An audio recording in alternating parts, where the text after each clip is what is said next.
Hello everyone, Charlie Banks here. I'm the creator of the No Man's Sky base builder plugin for Blender. I just thought I would create this new video to show you the process of how to install the plugin because it's been a while.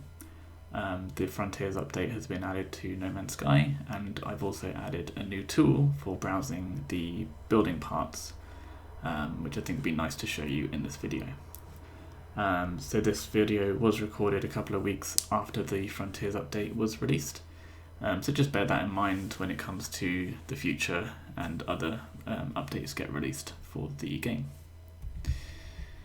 So what you want to do to begin with is find yourself over to the Nexus Mods page for the tool. I will provide a link in the description for all of the pages that I will be going to throughout this process. If we scroll down, we can go to the Files tab, and then at the top we have this section here, which is the main file. There are optional files here, but we don't want to worry about those too much. These are just presets that I've made in the past.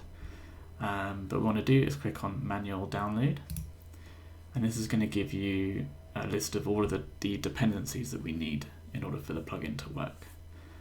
So just to go through these, obviously, so the first thing we'll need is Blender, of course. We'll also need this external add-on, which is useful for this asset browser that I mentioned before. We also need the No Man's Sky save editor for extracting and importing our bases. And we also need Python 3, which is useful for this asset browser as well.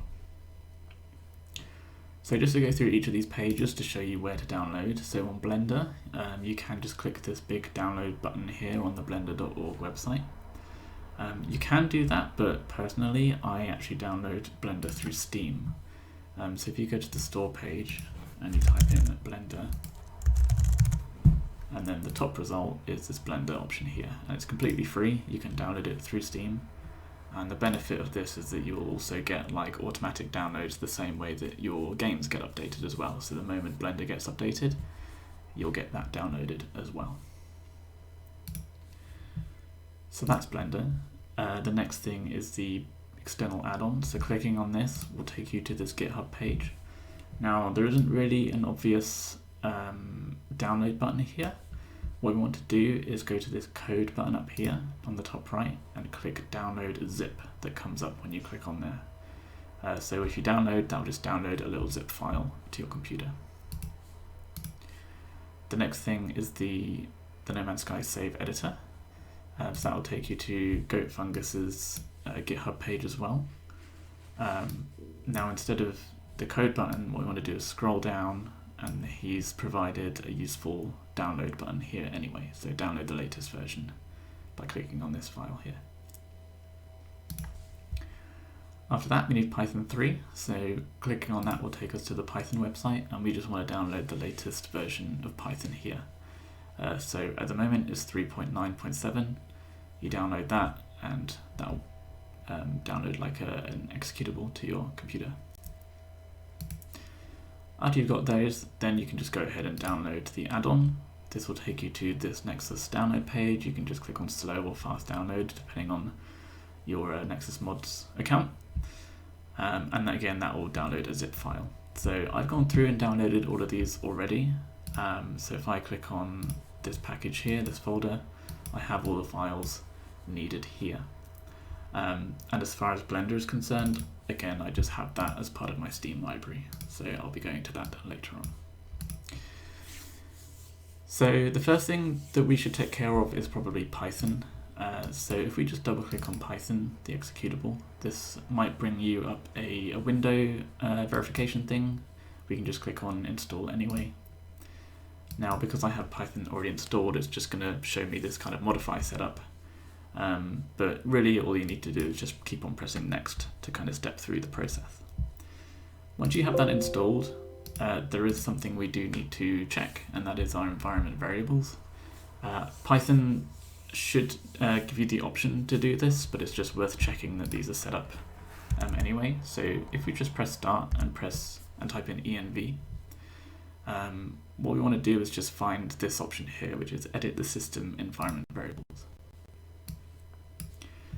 Once this little window is popped up, we can click on environment variables. Let's just make this slightly bigger. what we want to do is find the variable called path, and you might have this set up in the top section here, but you might also have it set up in the bottom section here as well.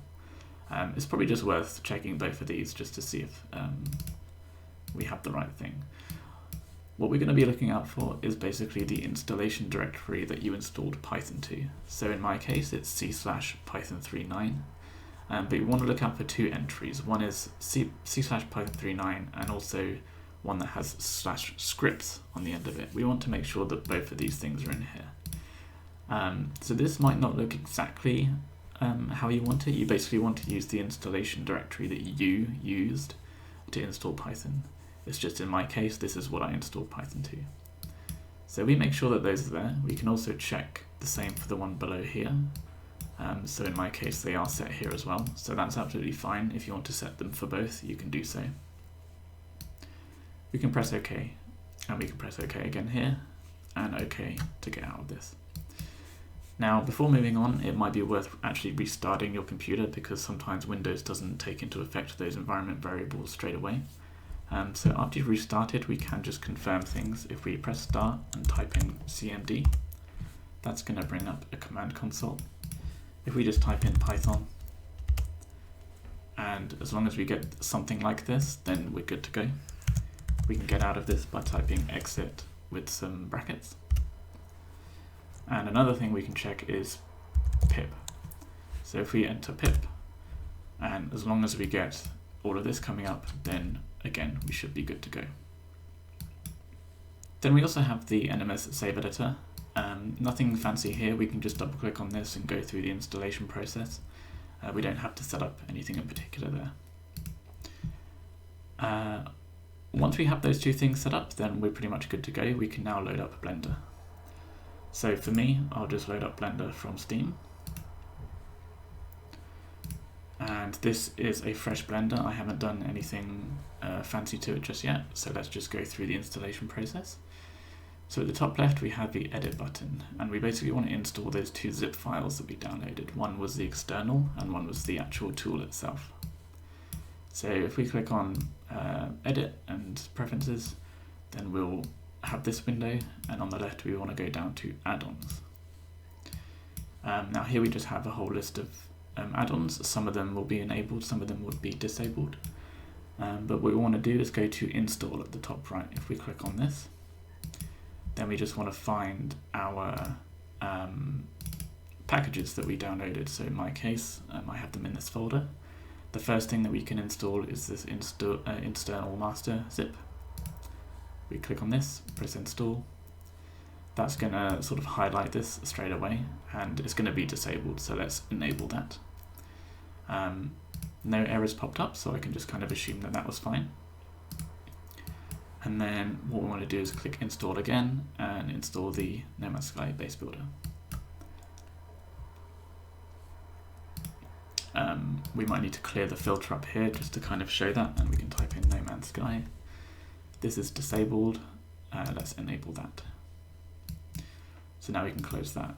And we're pretty much done. So in order to actually view the tool, you'll find this little tiny arrow at the top right here. What we want to do is basically just click on that, and it's going to expand the tools that we currently have active for Blender. So we have item tool view, and then we have No Man's Sky. So clicking on No Man's Sky, that's actually going to show you the tool. So now we're good to go. So let's just collapse these top things for now and focus on the build tab. So with the update, with the Frontiers update, it's added a whole bunch of new parts, and to be honest, this UI that Blender provides us is getting a little bit unwieldy. It's quite intense. There is a search bar, so that does make things a bit more manageable. But one of the things I wanted to do as part of this update is provide something a bit more nicer to work with. So with this update, we have a new button called Launch Asset Browser.